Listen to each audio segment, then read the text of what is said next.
birthday's next week, ain't you, Joe? I don't know. Ain't yours the 4th? Nope. It's next month. Nope. I don't have birthdays. Go quit. I quit. 27th. Okay, I was thinking it's early in the month like some of the others. I was thinking, Me and Chris was at the end of it. yeah, you and Chris and Karen always at the end. All right. Y'all ready? We got past all them begats last week in Joshua, right? So we're in chapter 16. Chapter 16, do not forget to tonight again is on the hill. And we're just bringing finger foods. Dave, you'd talked last month. I thought you said you guys were going to fix beans, but maybe I was wrong. Guess not. That's next year, next month. August. August 16. Chapter 16. Do remember Matt, if Matt goes in tomorrow to have his legs sawed off and put back together.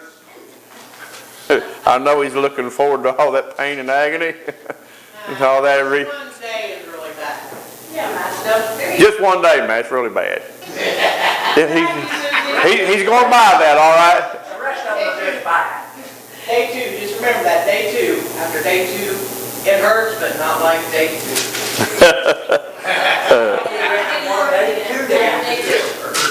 Day 2, I can get back up and working again. Chapter 16.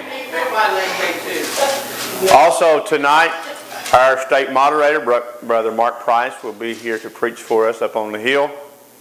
And he's messaged me earlier, 2 or 3 days ago, and he's really looking forward to that. All right, so. And the law of the children of Joseph fell from Jordan by Jericho unto the water of Jericho on the east, and on the wilderness that goeth up by Jericho throughout Mount Bethel, and goeth out from Bethel to Luz. Now, what is Luz?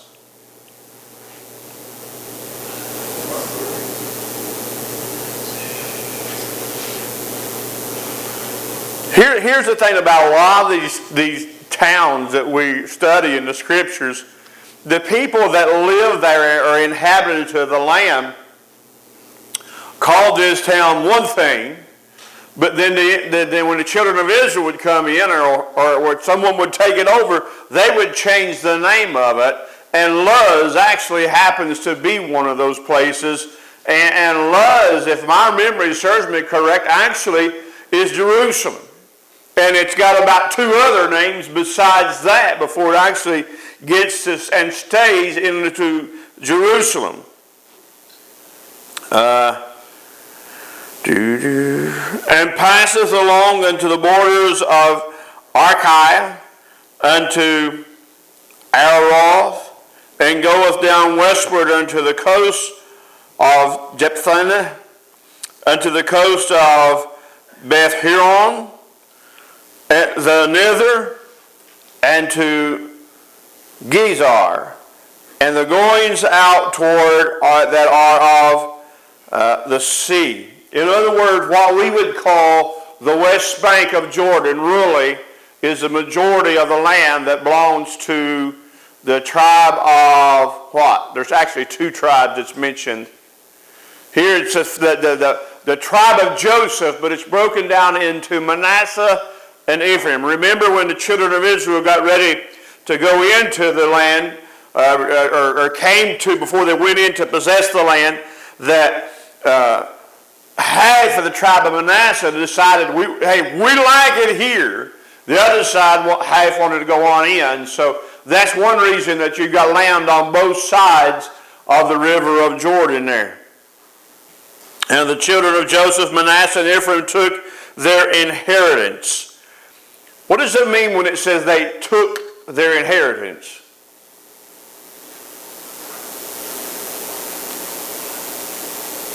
It was given to them. They claimed it, but here's the problem is we know that still not all these people have been driven out. And honestly, they're not today. That's the reason that all the problems that are going on over there in the Middle East right now is because the children of Israel didn't trust God then, so they're having problems now.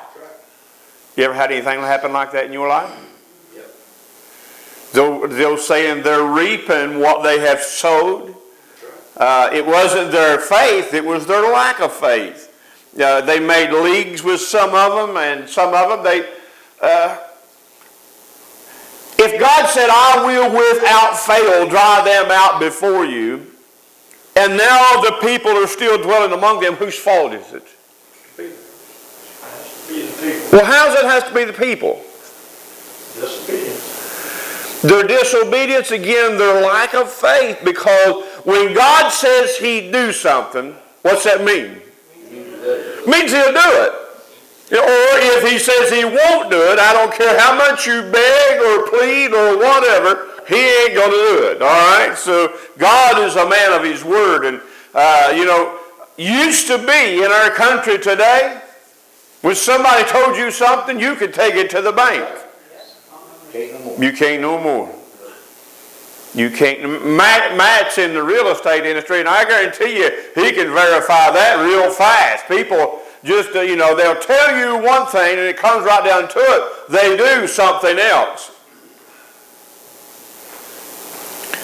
Verse number 5. And the border of the children of Ephraim according to their families, there was even the border of their inheritance on the east side of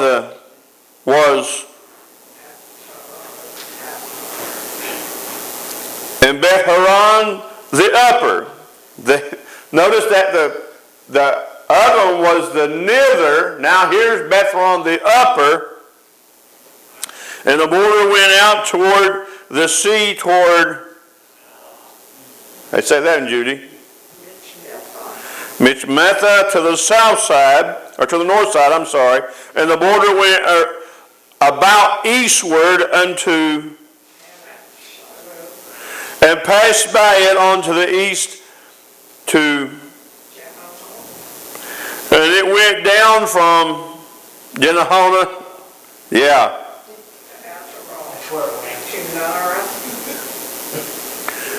She came from Jericho and on up to Jordan. And the border went out from westward unto the river of, unto the goings out thereof were at the sea. This is an inheritance of the tribe of the children of Ephraim by their families.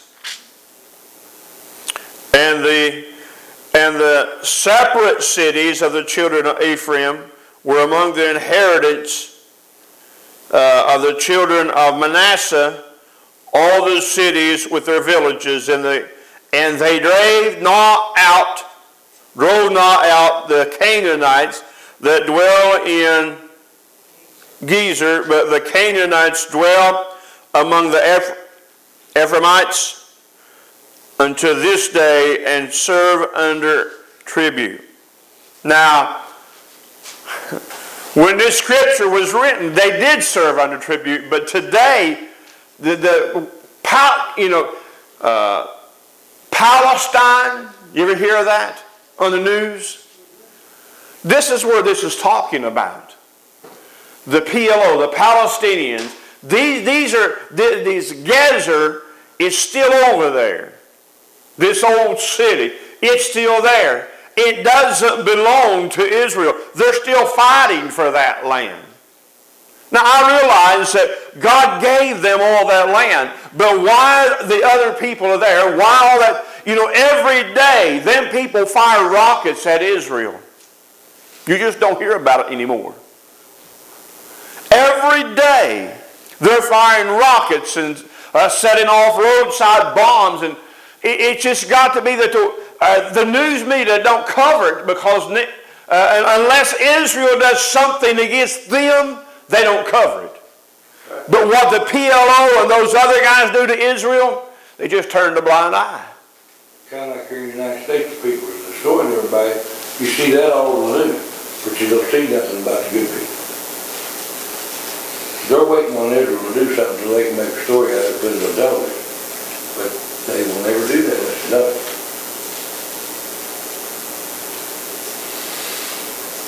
That whole war has been going on forever.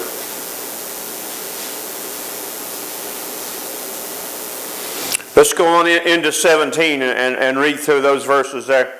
Again, all we're talking about is we've come down to the last tribe that it's going to actually describe, if my memory serves me correct, of who got what. And again, it's just drive the borders. And when we see these cities, again, I realize some of them was changed, but some of these cities we still read about, again, as Gezer and Gaza, and there's 2 or 3 others that were mentioned there, especially Bethlehem and Jerusalem. We know those cities are still there. Again, I'm pretty sure Luz was, by the way, Luz was where who settled?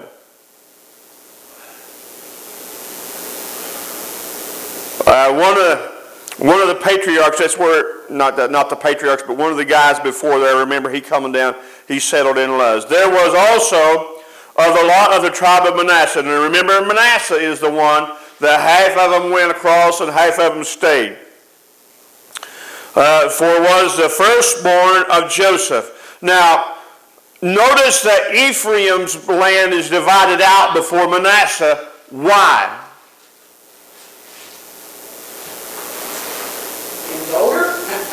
No. Notice, let me read this verse again. For he was the firstborn of Joseph. Remember, Joseph was carried away down into Egypt, and sold by his brothers and carried away down into Egypt.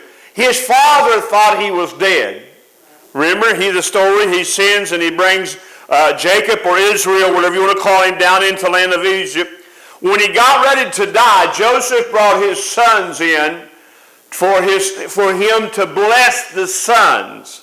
Normally the blessing would go to Joseph, but he said, these are my 2 sons.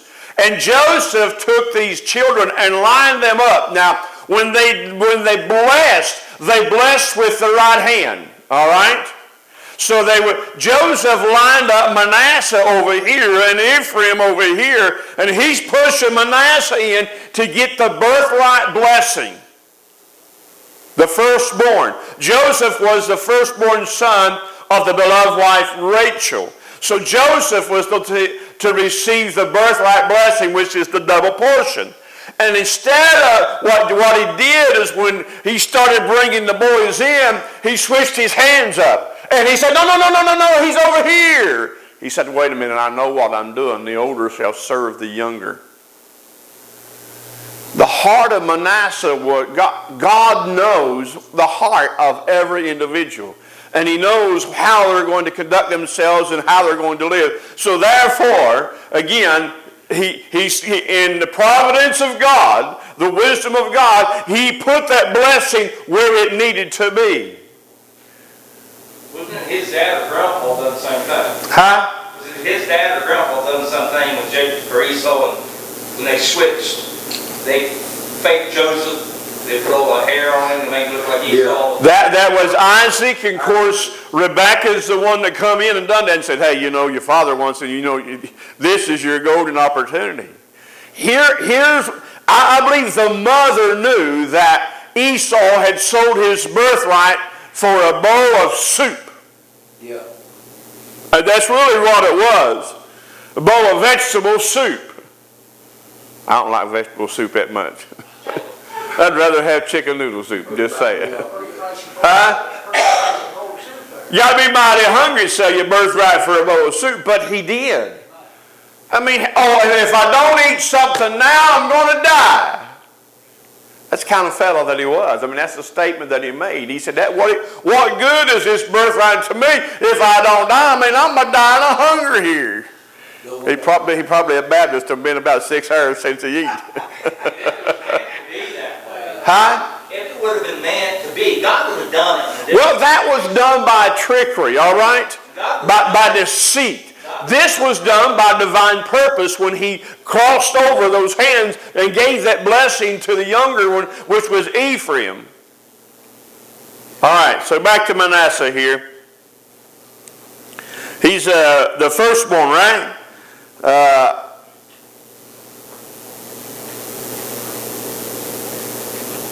To wit for, what's that word, Makar? The firstborn of Manasseh, the father of the Gilead, because he was a man of war. Therefore, he had Gilead and Bashan. There was also the lot of the rest of the children of Manasseh by their families, for the children of... Following along, Judy? Are you following along? Yeah, it's happy, yes, sir. Let's just skip on down. All right, verse 4.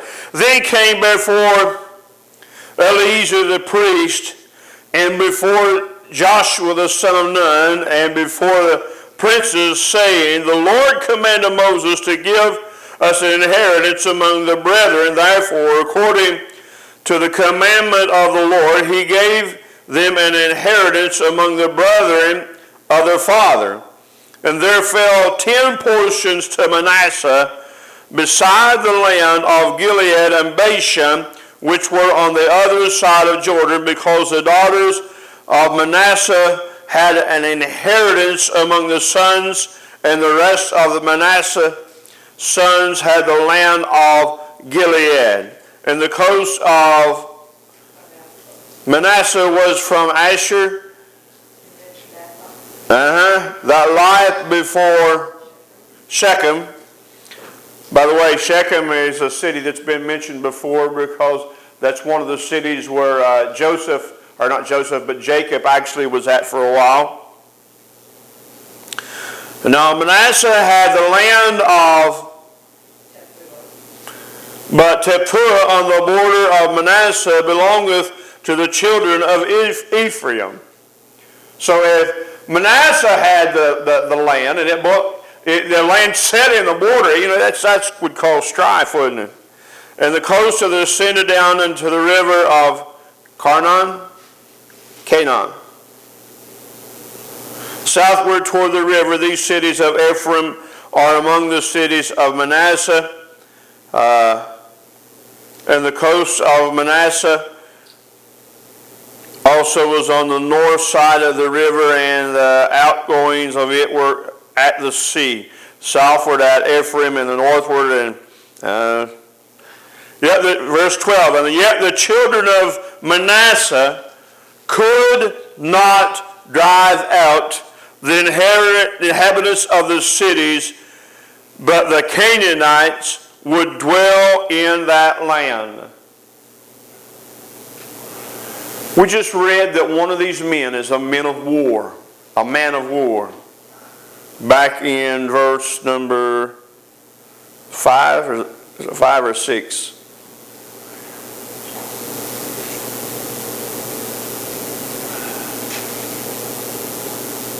Five or six, one of the two.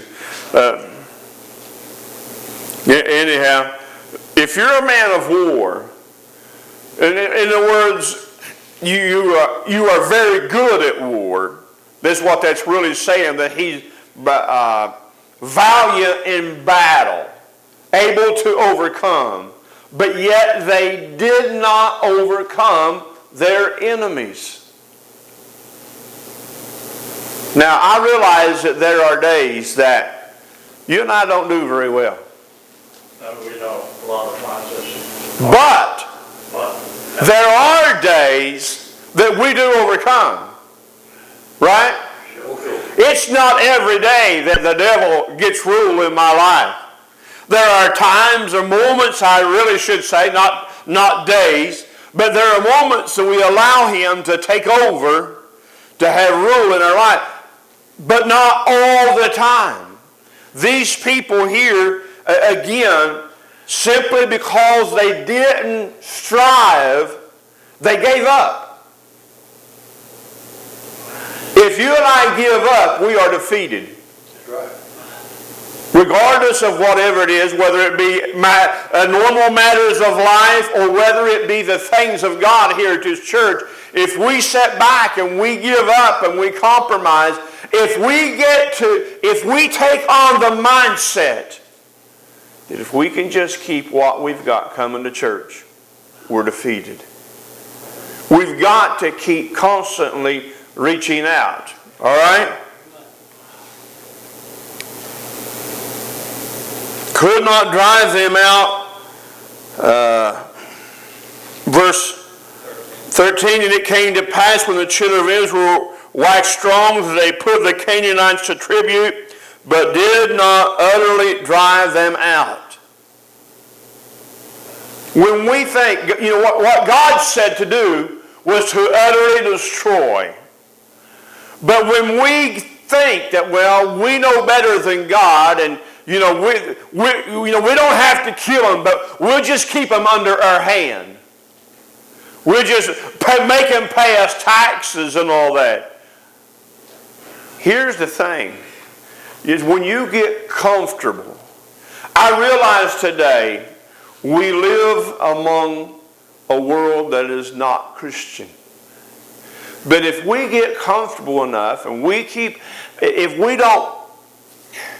I'm not saying that, the Bible said not to be friends with the world, all right? But really what that means is don't put them before your Christian friends.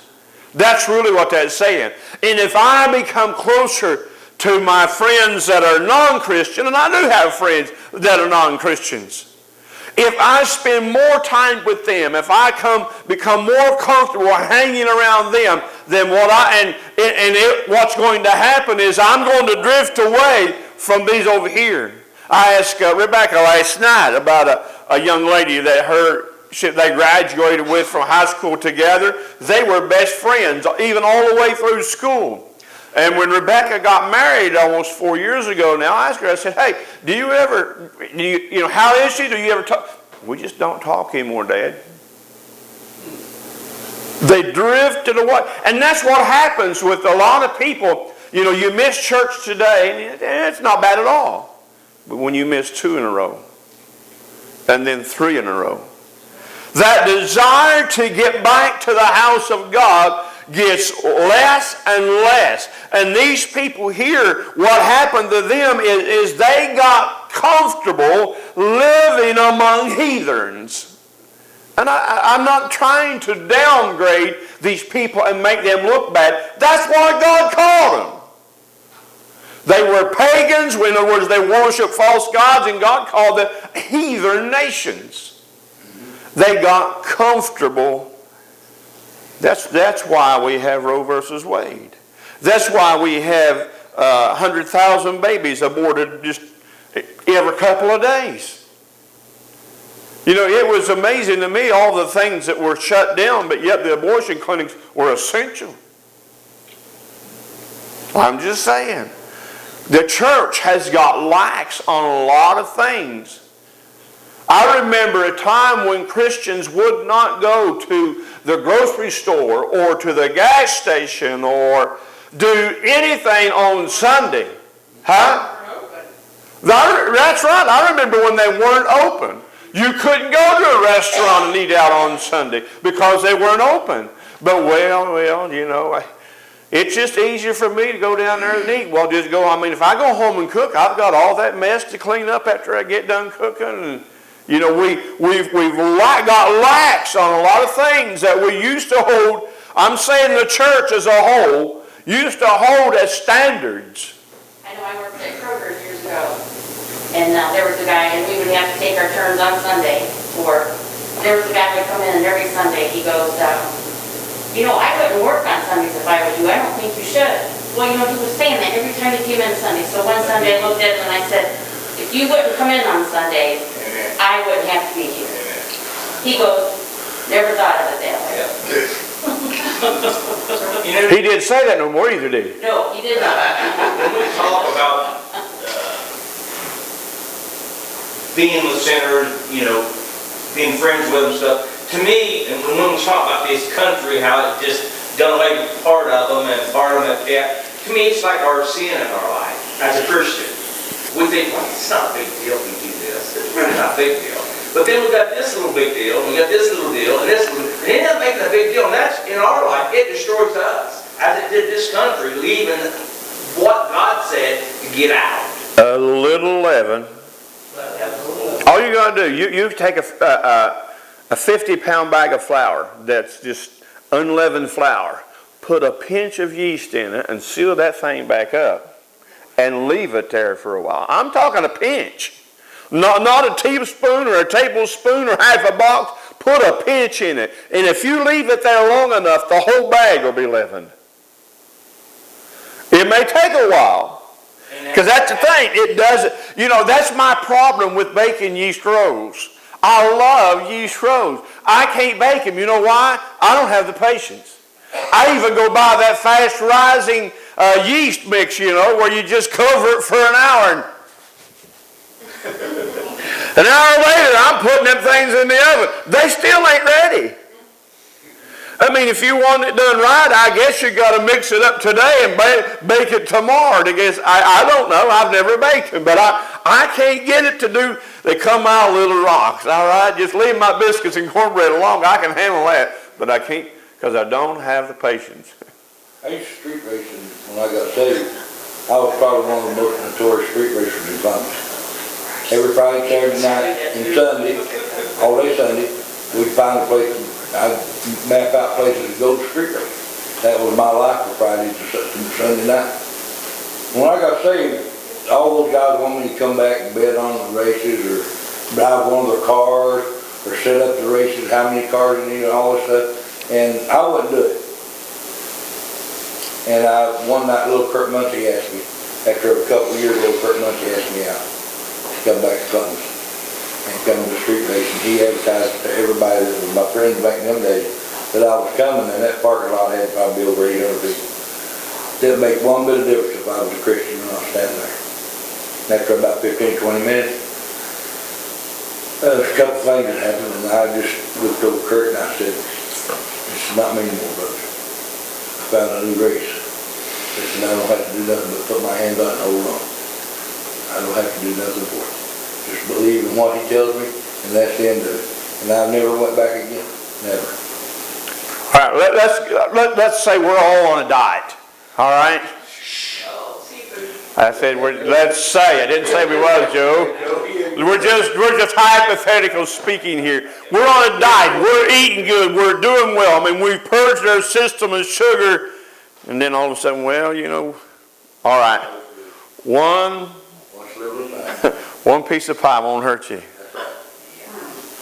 That one piece of pie tastes so good. It didn't bother me. I mean, I'm still good. The next day you eat another one. And the next day you eat two. And then you compromise and get a big old glass of sweet tea or go down, What I'm saying is it always starts out little. He never comes at you and gone. It's the little things in life that Satan comes at you first when you first start coming at you. And he builds on that. It's like having a football team. You got 6 good ball players and 5 that, okay. But you got that 6 you can build on. That's what Satan does. He builds a championship team out of nothing. Out maybe a word or a sentence or an act or something that you've done. And I'll tell you something. I'll be honest with you. One of the hardest things I ever give up in my life was running 170 miles an hour, 4 miles total darkness. There was something about that had me it took my whole, I was at Rocker Ford when it happened, and I take time off of work at Rocker Ford on Friday evening just to be over there. But he just built on something small, and after a while, if you let it go, you'll have it. Go ahead, Gary. I always think, Satan's tool is a wedge. If anybody knows anything about wedges, it don't take much of a crack to get it started. And I said, that's what I was thinking about Satan. He'll take one little word you might say to somebody, and he didn't mean it that way. Someone said, "Gee, what did you say?" And it just starts it, and he just keeps pushing it open until it's a big deal about it. And it maybe wasn't nothing. So that wedge is always my thought again. That's what he does. So let's go back to our scripture in verse 14.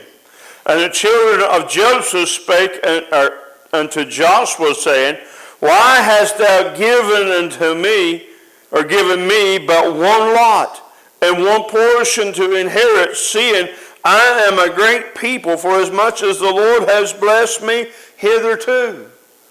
So simply because we got Manasseh and Ephraim, and we just read off the land to give him, but really when you measured it out, when they got it divided into 12 portions, these two families, Manasseh and Ephraim, actually got only 1/12.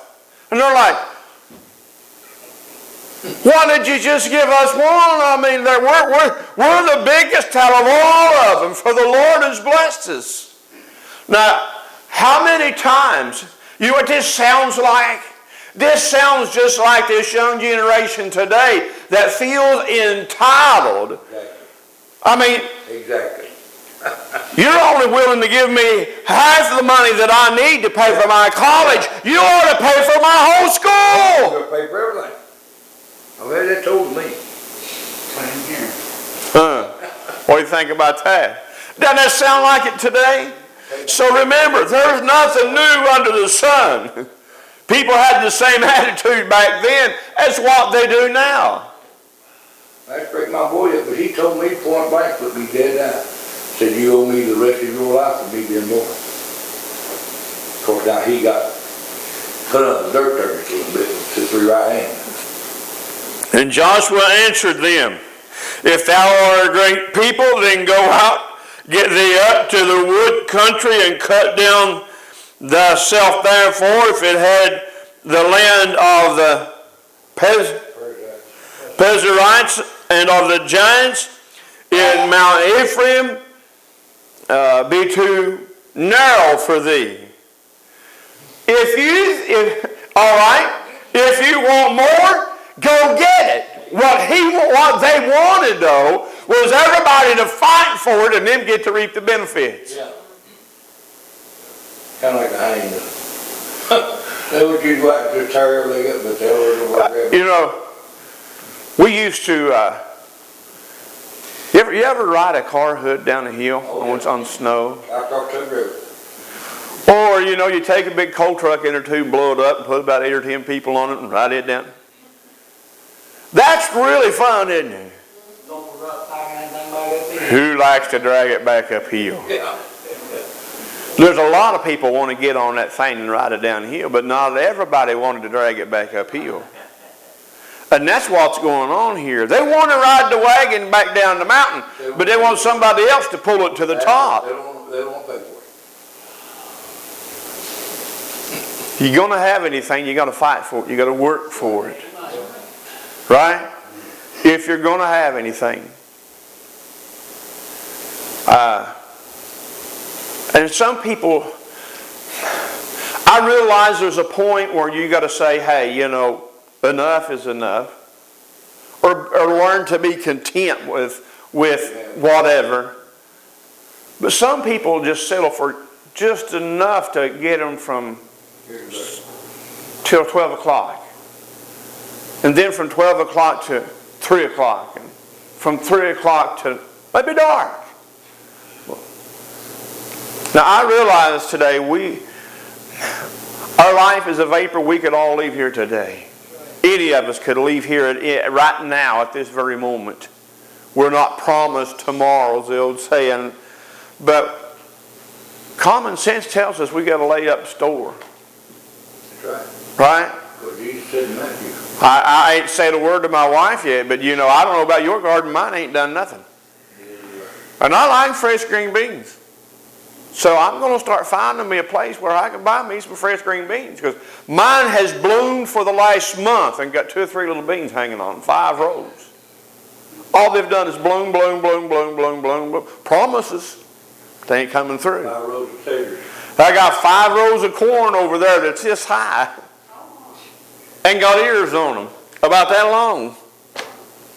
They ain't ready. I mean, they're not full yet. They're still working on it, but I'm like, where am I going to get corn at to put in the freezer? Because I sure ain't. You know what Rhonda said? I told Rhonda about the corn. She said, well, I guess you just had to eat a bunch of them to get enough what you wanted to get your fill. Yeah, but I want to put some in the freezer, right?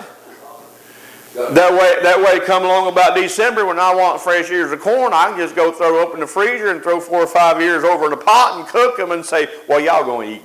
Got about 4 cases Because I'm telling you, I can eat half a dozen ears of corn. Can't you? You take the green taters, the green tomatoes, up in the breeze. You got it? Huh? I'm going to tell you, there's some of them I don't want to go to over where we live. Yeah. I got a few honest buddies out there. There's some of them some of them I just don't want to have anything to do with what they got, especially over our way. Most of them, there's a family over there that bought Paulette Dalton's, or Paulette Gordon. She was a Dalton. Bought her mother's house, and I swear you were to drive by that place. Nasty, nasty, nasty, nasty, nasty.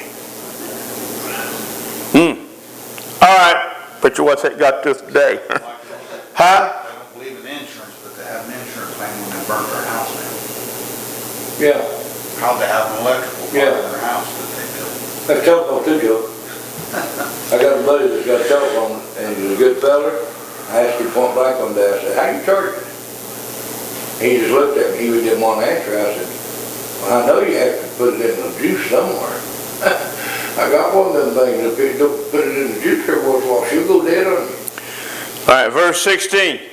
And the children of Joseph said, the hill is not enough for us, and all the Canaanites that dwell in the land of the valley have chariots of iron, both they who are of Bethsadan and her towns, and they that are of the valley of Jezreel. So what are they doing here? That's not enough over there, but Yeah, you didn't give us what you give them. the Canaanites that are in the valley, they've got this. So why is it that we claim scriptures like that we have written down here on this, or Philippians 4:13 says what? What's the first part? I can. I can. Why ain't you doing all things? Why ain't we doing all? If we're going to reach out and grab a hold of things like that and say, I can, why ain't we doing all things? Why ain't we out here witnessing, knocking on doors and telling people that hell's real and that Jesus loves them and died for them and rose for the grave? And you understand what I'm saying? We got all these things that we can do, but why ain't we? That's what these people are. You know, that land's ours, but they live there. And they got chariots. But the thing of it is, putting their hands to get it. Two different things. Lazy. The land that these people want sounds great, we need all that, but they don't want to do nothing about it to get that. They just want to stand back and somebody give, and give, and give, just like today. Just like the world we live in today. Stand back and watch. Joshua spake unto the house of Joseph, even to Ephraim and to Manasseh, said, Thou art a great people, and hast great power. Thou shalt not have one, thou shalt not have one rod only, but the mountains shall be thine, and for it is a wood, and thou shalt cut it down, and the outgoings of it shall be thine, for thou shalt drive out the Canaanites, though they have iron chariots, and though they be strong. In other words, what Joshua said to them, it's yours, all right? You can have, that's your other lot. But you have to get it, and you can get it. But you got to go and get it. It's one thing for me to tell you you can, That's right. right? I had a friend of mine a couple years ago there. It's been several years ago now. He had some beans, and they were just hanging in knots and wads. He said, you can have all you want. Just come and get them. You can have all you want, but just come and get them. My aunt, all right? I planted onions and planted some black-seeded Simpson lettuce. You know, everybody likes that with bacon grease and you kill it, right? And just I messaged her and I said, hey, I've got it. Send Glenn over to get it. They didn't get none. We used to take them Now, they'd have got it if I pulled it and pulled the onions and cut the lettuce and took it over there. and killed it down with grease for them while you was there, and that need about it. No, she'd have done that if I'd have got it over there. They would eat it all up if you'd have prepared it for You know why most people don't want to put in a wood burner stove? them. That's what I would. They don't want to cut wood. That's right. That's why Gary moved back in town, wasn't it, Gary?